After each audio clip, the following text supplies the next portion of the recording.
All right, yeah. Well, as I said, there is so much collective wisdom in this room. I have no choice but to have imposter syndrome.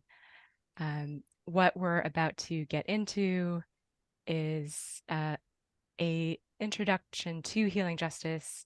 Thank you so much, Mike, for helping me put together this PowerPoint. And as we mentioned earlier, this is really just the beginning. Thus, the name and invitation. Um, it's impossible to capture the entirety of this frame, but here is our greatest attempt in 10 minutes.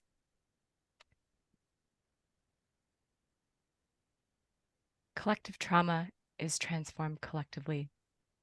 So we're going to start with a definition. And if someone can bravely unmute and read this definition offered by Tsuru, um, do I have a volunteer?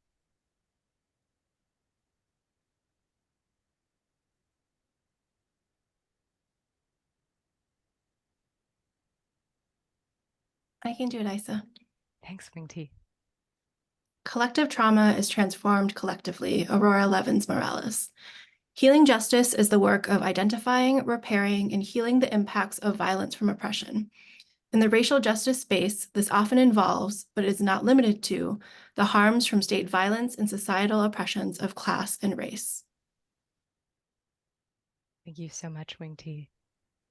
I want to take a minute to talk about some of the myths around healing justice in talking with folks who both are practitioners, folks who are new to breaking this down. There can be this sense that healing justice is extra, that healing justice is superfluous, maybe even not strategic. But really the opposite is true, because to know healing justice and to work toward it is to really bring yourself into the most unresolved parts um, of ourselves individually through to the collective. Because we know all of us here work in some form of equity, justice, um, or direct service work. And the problems are not us versus them, right? We have some of the most insurmountable problems, and yet so many of us get to this work because there was a wound or a harm most intimate. I know I'm speaking for myself, that often can be unresolved. So thank you, Wing T, for grounding us in this framework that is really about understanding and repairing even before we can get to healing. Cameron, next slide. So let's get more granular. When we talk about healing justice, and again, thank you, Daku, for all your work on this. But when we really look at the lenses of healing justice, there's so much to pick from.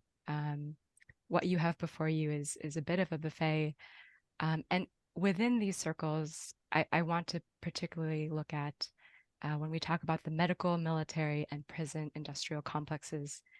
I was recently in Montgomery, Alabama, with Cameron and a number of my Asian Law Caucus colleagues.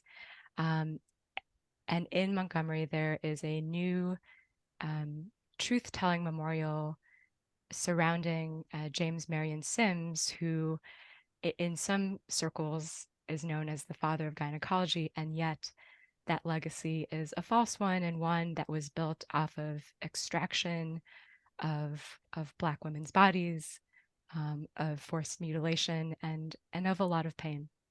And I named that because healing justice is both us coming to grips with the narratives and the histories of oppression and inequity, but also in grounding and marveling at all the ways that those narratives are being reversed. Um, as ethereal as healing justice can be sometimes, it's affirming to know that there are living, breathing examples every day, including, I mentioned the truth telling monument in Montgomery. Next slide. So we looked at the different lenses, and this is getting at healing justice in practice. Can I get another wonderful, brave volunteer to hop onto the mic and read this slide?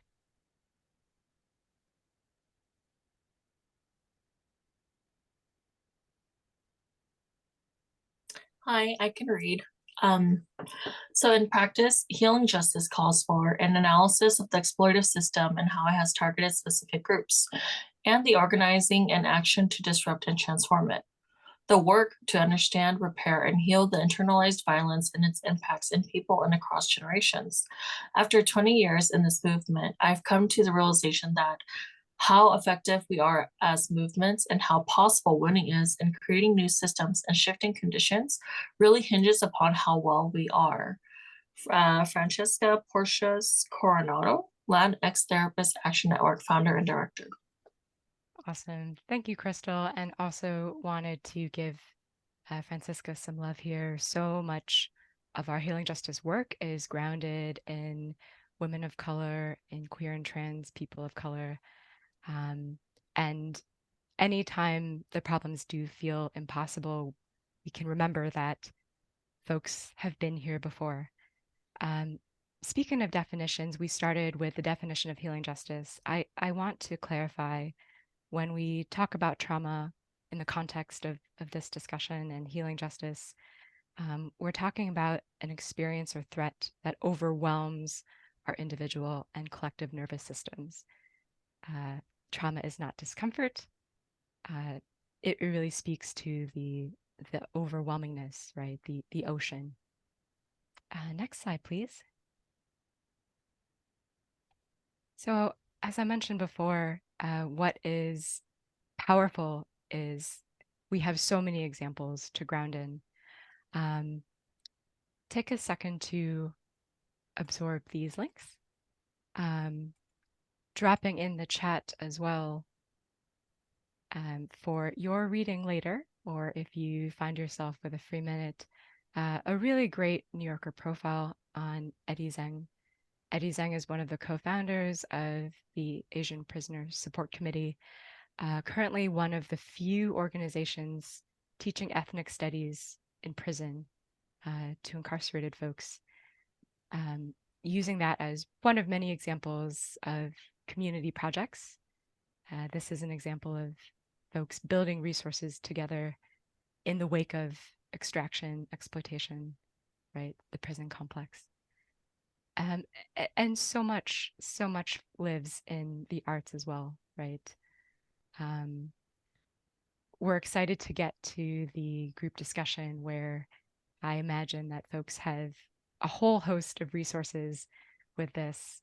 Mike, I know Mike has not been feeling well because he has also been doing so much cross-community organizing with Tsuru and with La Resistencia against detention centers. One of those activations is actually coming up in April, and Mike can tell us a little bit more about that later. Next slide. So going back to the amazing book, I'm just gonna talk y'all's ear off about this book. But in Healing Justice Lineages, the authors conclude with different calls to action. And I've highlighted 3. So for funders, you may have seen different days memorializing racial healing, different projects, and just a term of art note, racial healing is not always healing justice.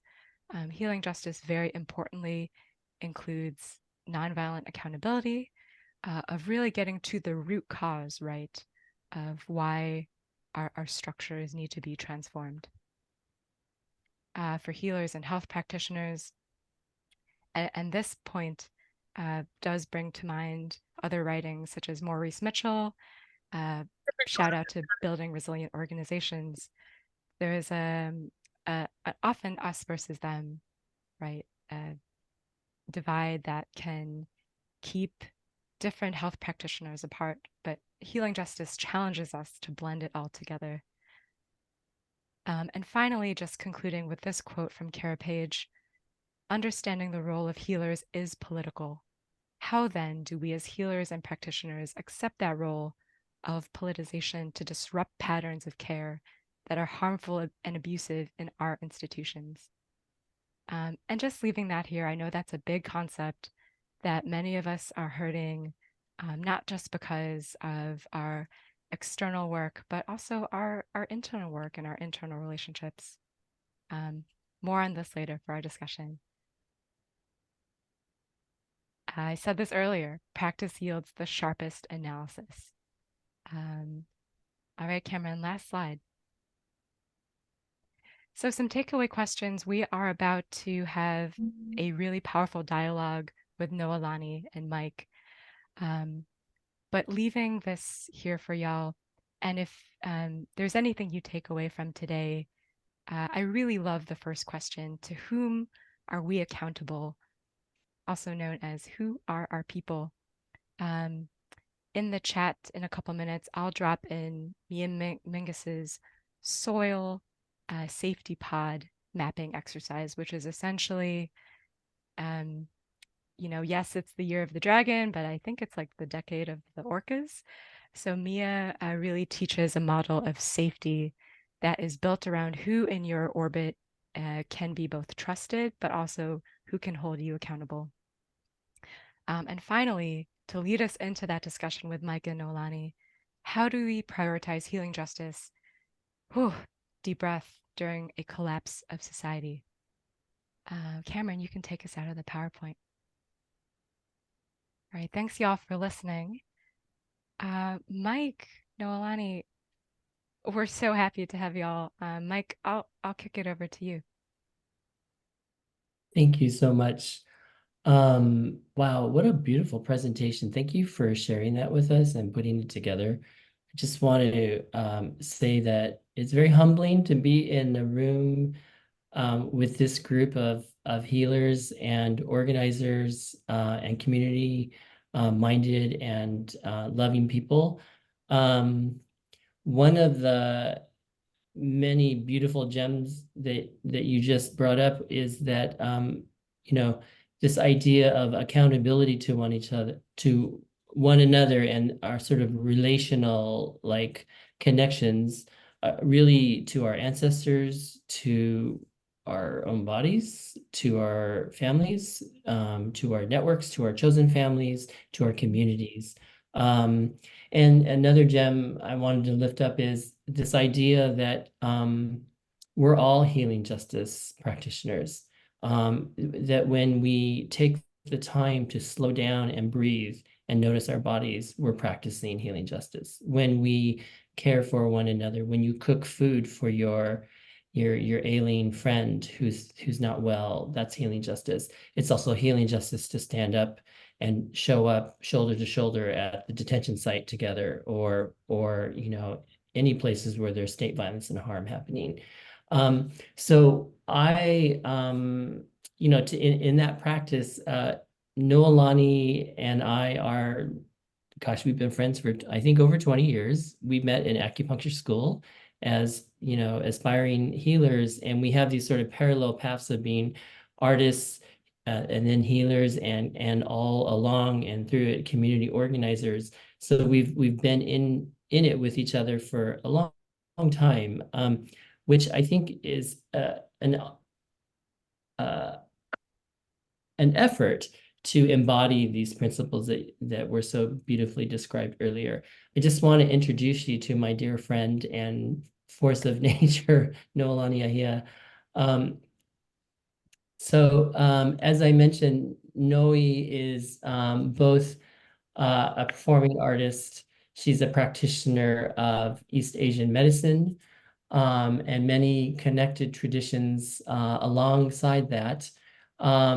As an organizer in Maui and in Hawaii, she is known as someone who has advocated for sovereignty rights. She has fought the state and developers, the county as well, against the desecration of ancestral burial grounds. She filed a class action lawsuit against the state. Her work in climate justice is also well known, fighting for water rights on the island of Maui. as well as fighting against dispossession of land and forced houselessness of Kānaka Maoli people. She was a candidate in the most recent election for Maui County Council. It's a contested race. She is the co-founder of the Mauna Kea Medical Healers Hui that formed to offer medical mutual aid at Mauna Kea when the protests in 2018-19 were happening on the Mauna to stop the desecration of the sacred mountain. And she is now the founder of the Maui Medical Healers Hui, which formed in response to the devastation of the Lahaina wildfires. So it is like with such gratitude, but also pride that I introduce you, Noe, and welcome today. And I'm looking forward to our conversation. So maybe we can all welcome Noelani. Wow, thanks for that, Mike. I'm not sure what you were talking about there, but that lady sounds busy. She's a little busy. With you all. Thank you. Thank you so much. Well, so we're 6 months out from the devastating wildfires that occurred at Lahaina. And I just first wanted to slow down and just ask you, and maybe we're all gonna just take a collective breath and sort of hold our support with you. How are you doing? How are your people? How is the community in Lahaina doing right now? Thank you for that question. But everybody's having a hard time, honestly. We are overwhelmed. We're still in trauma, despite our best efforts to address it, but it's overwhelming. And we're doing our best to hang in there and support each other and do healing work with one another. I personally have been getting acupuncture every week for the first time since I graduated from acupuncture school 15 years ago. So it's been an amazing thing for me to seek out healing, but I understand that it's a major piece of the work is to be well and to work towards being well. It's not always easy. In fact, it's quite difficult sometimes, but you know, it's personally something that I'm trying really hard to focus on is my own self-care and my own well-being, and not just taking care of everybody and constantly being the giver, right? That's where the breakdown of the hierarchy comes, when we realize that we have to receive in order for there to be reciprocity. And it's a big piece of healing for all of us. As far as the larger community, it's really overwhelming. You know, the trauma from the fire was one thing, but now we're dealing with rapid and impending houselessness. We have 4,000 people still living in hotels. Many people, including pregnant moms and disabled folks, including a double amputee that we helped a few weeks ago, have been exited from the Red Cross housing program and are now living on the streets. We've got families with, you know, multiple generations living in very small spaces without the ability to cook for themselves, without the ability to cook for others, which is a really big part of culture here in Hawaii for many different ethnic groups. So there's a real sense of loss of self and loss of identity, and confusion and chaos. But the beauty is that folks are trying really hard to work together on a community level and trying our best not to rely on the government and not to rely on broken promises. You know, one of the most difficult things about all of this is with housing is that Maui has 27,000 vacation rentals on this island. 27,000. We could house everybody, but the governor refuses to do a vacation rental moratorium. And instead, they're trying to encourage vacation rental owners to allow the state to use their properties for housing for our people. And they're willing to pay up to $11,000 a month to foreign investors when our people are sleeping on the streets. It's just the colonial violence is real and it's happening in real time. So, you know, we're juggling all of these struggles at the same time. and trying to be well in the midst of it. So it's overwhelming. Yeah. Yeah. Well, we were just in Lahaina together a couple months ago. So I saw some of very up close the work that you and other organizers are doing on the ground every day. I would say that the violence from the fires is actually an outgrowth of a system of violence.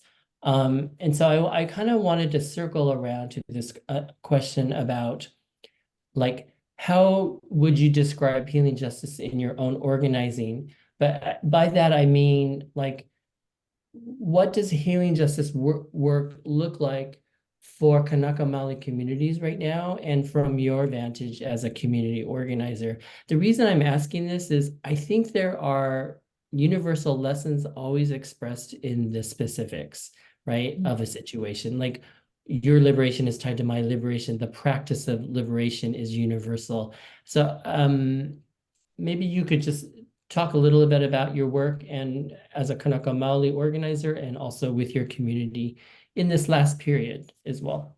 Sure, sure. You know, for us, it's about showing up and meeting people where they're at. Something that the institutions continue to fail to do over and over.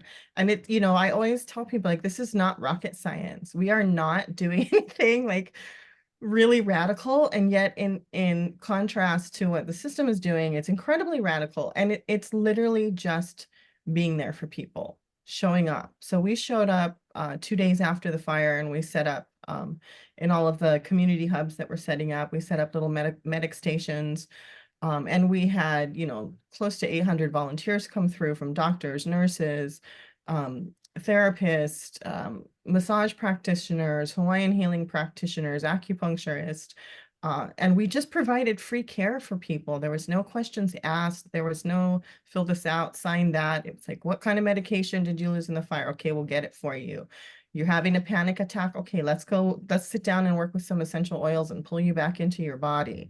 You know, it's really not rocket science, but I think really what it is we're trying to embody the paradigm of our imagined future that we want to see, which is communities of care, building communities of care. So over the course of the past 6-7 months, we're now located in one singular location at a hotel. It's the only hotel that has only fire survivors. The rest of the hotels are mixed fire survivors and tourists. If you can imagine, people still are coming to Maui for their paradise enjoyment in the face of people suffering terrible trauma. But we set up a healing space. And so every day we have either acupuncture or massage. We have therapists and embodied practitioners, herbal medicine, tea, essential oils. And, you know, it may seem like kind of frou-frou to some in our community, like, what is that? That's not critical. But honestly, it's been one of the most important things for folks to just have a safe space to come and land. So after they have a terrible interaction with Red Cross, who's in the room next door, they roll into our room and they can just sit down and be loved up upon. They can be, you know, just cared for and have somebody listen and pay attention. And, you know, I'm sure this is work that you all folks do in your day-to-day life anyways, as, you know, healing justice warriors. But that's really the essence of what we're doing, you know. And when you were there, Mike, I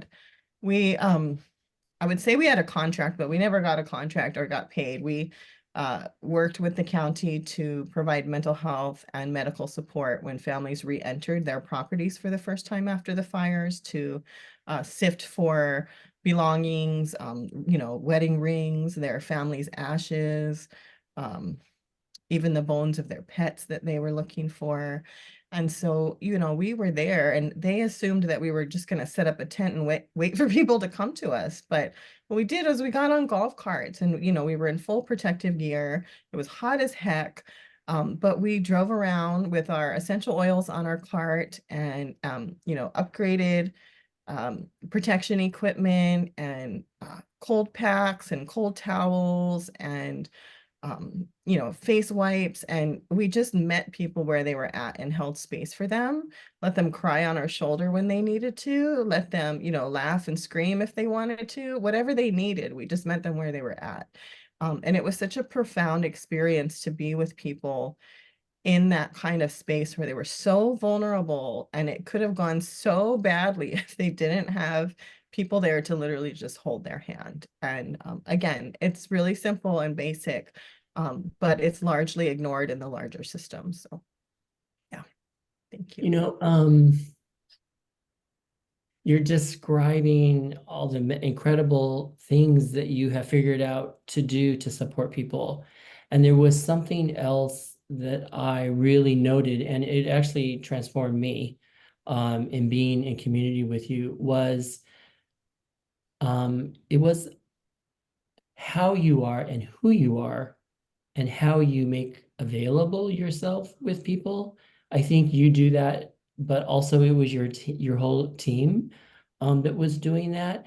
And I think it speaks to this idea that we sometimes forget that our Indigenous culture and values and medicine is with us in our bodies every day.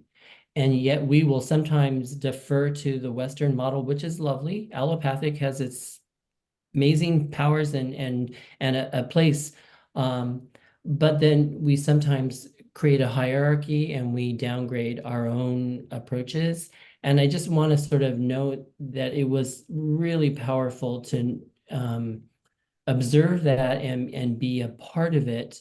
I don't think I've experienced that anywhere else, frankly, as a healer and an organizer. Is there anything you want to talk about around that approach and who you are in your community? Yeah, I mean, we started every morning with pule, with Hawaiian prayer, and I would cleanse everybody in a ritual that we do here in Hawaii with sea salt and fresh water to, you know, help people just let go of what they're carrying that they don't need and come in from a good space. So I think setting that intention for people was really powerful, and allowed people to get in a frame of mind that was one of service. You know, and it was really interesting because we did have a lot of doctors and nurses and nurse practitioners show up, and allopathic practitioners, and you know, for the most part, they were kind of floored by what they saw, and when they realized like that they weren't at the top of the hierarchy, because there was no hierarchy. You know, if they showed up with a lab coat, we'd say, nope, take that off, here's a t-shirt. You know, just be, you know, be with the people as, you know, your most humble self. And, you know, I think it was really liberating for them because they're not allowed to do that in their regular medical practices or in hospitals. You know, they're sort of conditioned to behave a certain way. And I think this allowed everybody the opportunity to just be their best self in a way that is so, I think, intrinsic to human nature, to just care and to just reach out and help people because you care and because you can. And it was amazing, but you know, like I don't think it's anything special about me. I think we just collectively created a space that I think people were longing for anyways, and we were able to just hold that container for people to step into, and be able to live like they were in a village, live like everyone was their auntie and everyone was their uncle and everybody was their keiki, their child.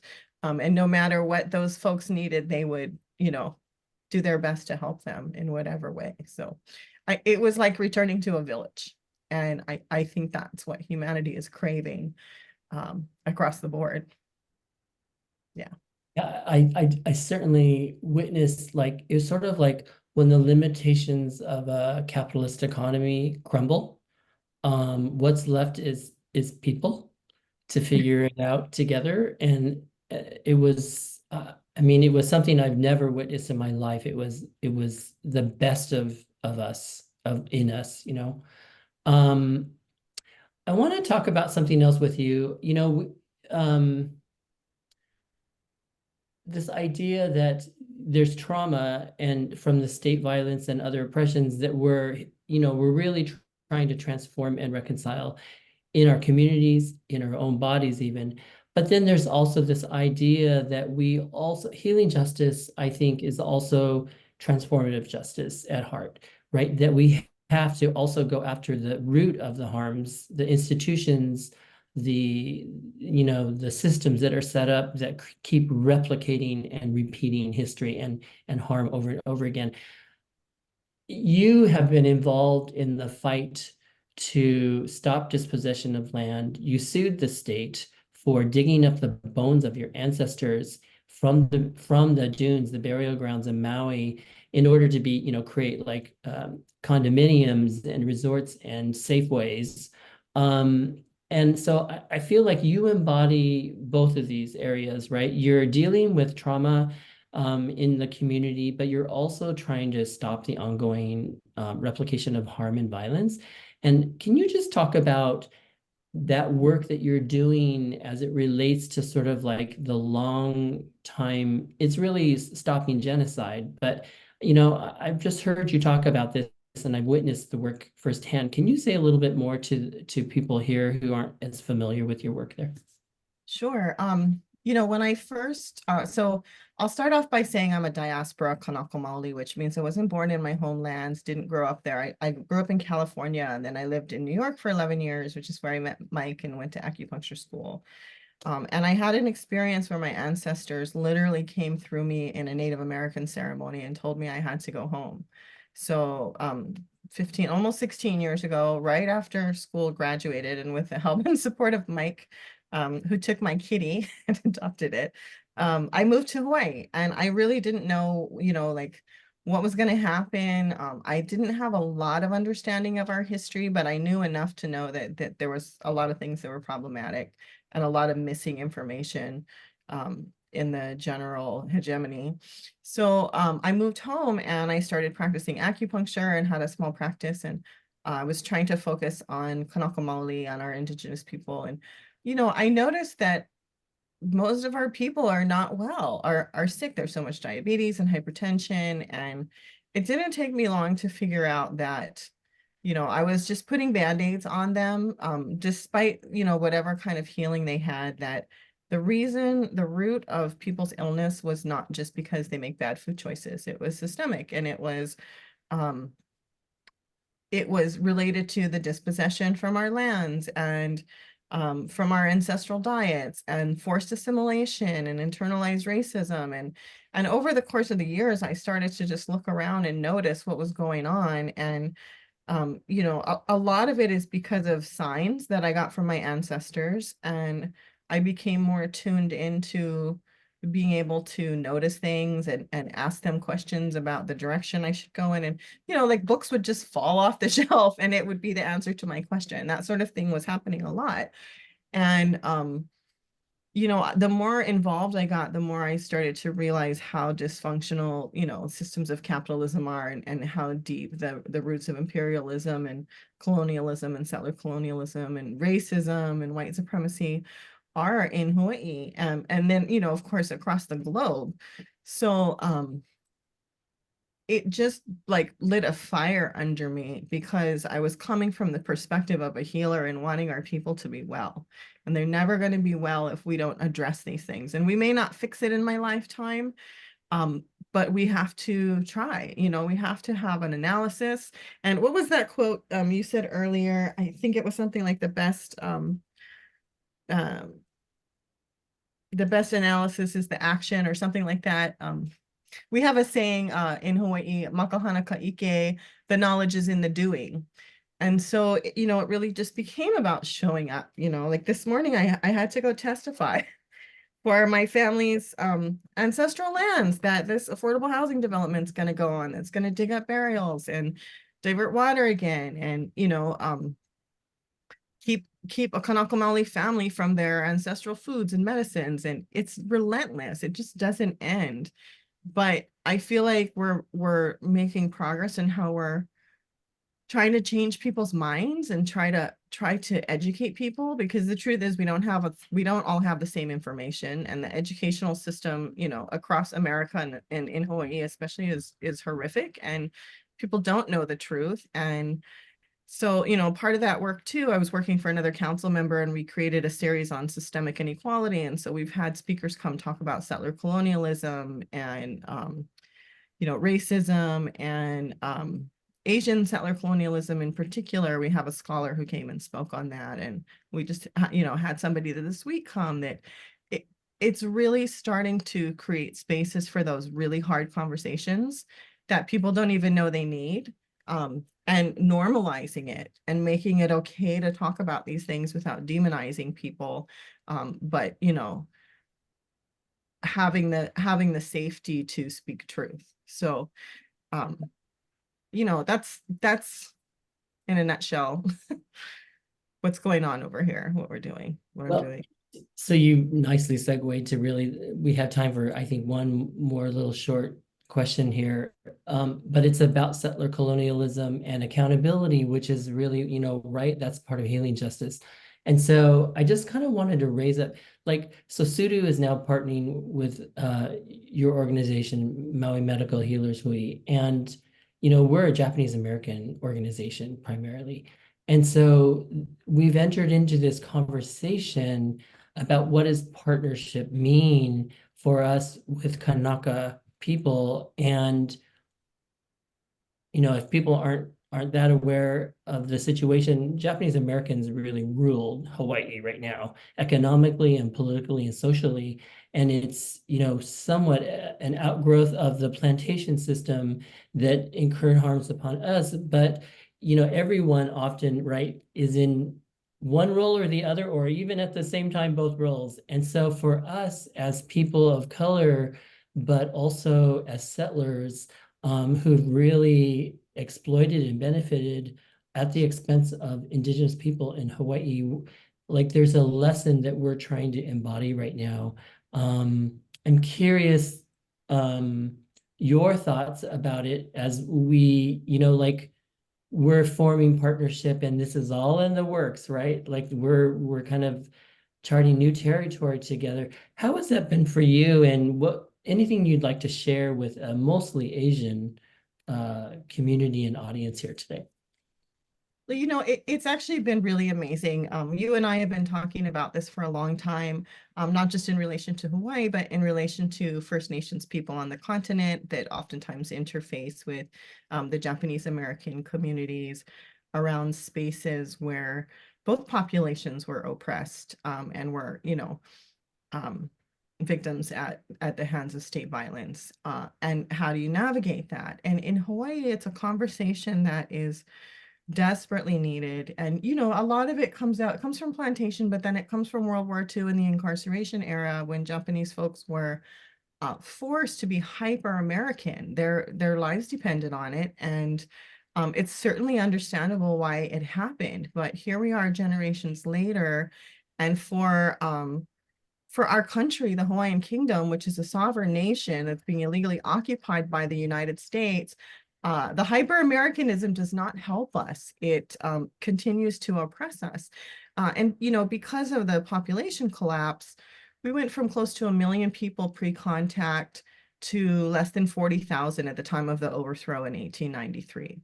So imagine, you know, we had so few Kānaka Maoli left. All of us are descendants from those 40,000 who are, you know, those of us who are alive.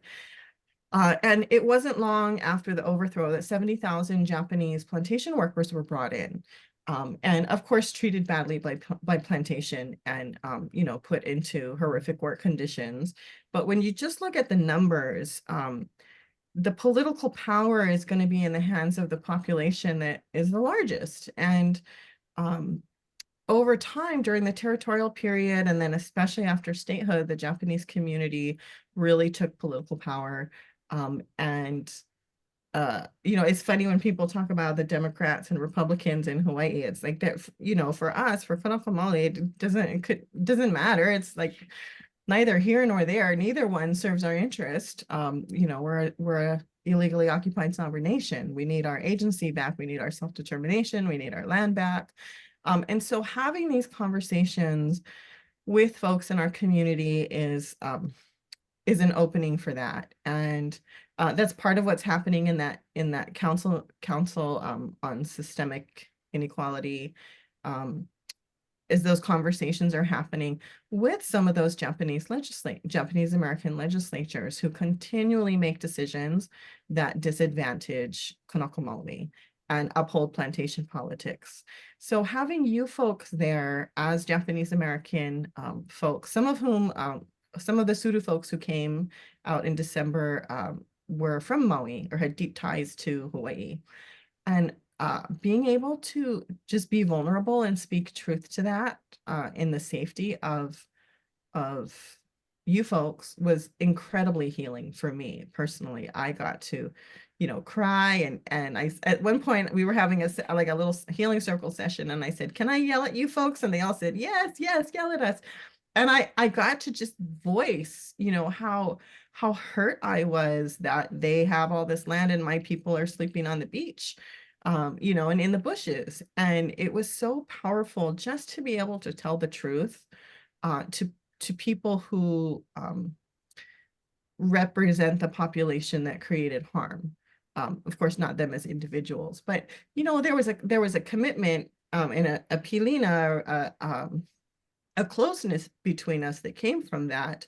And I felt in my heart like these are people who are going to continue to speak truth on our behalf and stand shoulder to shoulder with us in solidarity, and us with them. And that solidarity piece has been a major part of feeling hope, and that there is healing justice possible. So thank you so much, Mike, for being there and bringing your community out, and for all of you who are so open to having those hard conversations. But that's where the healing happens. Thank you, Noe. I'll just quickly say that when you face and take accountability for the places where you're responsible for harm, there's actually great healing that takes place. And it was deeply transformative for us too. And sort of there was an awakening of the work to do. Thank you so much for your kindness and your generosity in that work with us. I would love to talk to you all day long, of course, but we have to move to other things in the program. I just want to say thank you once again. I know you jumped out of a meeting to join us today, and that's kind of every day you're going nonstop. Thank you for making time for the conversation, for sharing so much, so generously. And I'm going to now pass it back to the moderators.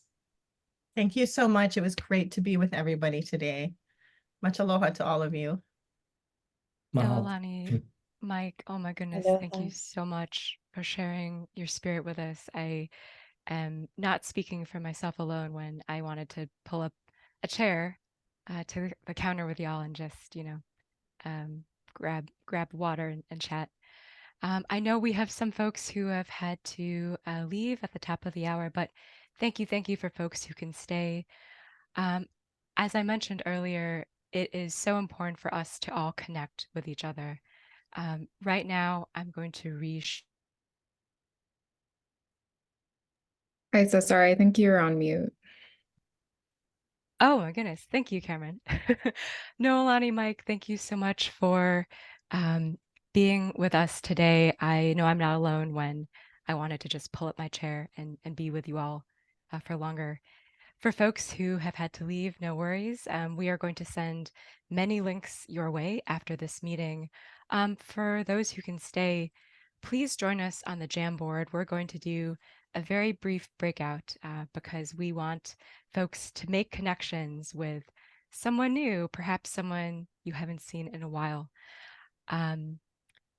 If you turn to the Jamboard, the questions that we'll unpack are: how does harm manifest in our movements, our body and spirit? And what could healing look like for each of these? We know that many of you are healing justice practitioners, so please share your wealth of knowledge, of resources with each other. Cameron will break us up into groups and we'll come back to wrap up and for some of those big announcements in Cameron, let's give everyone 5 or 6 minutes. Got it.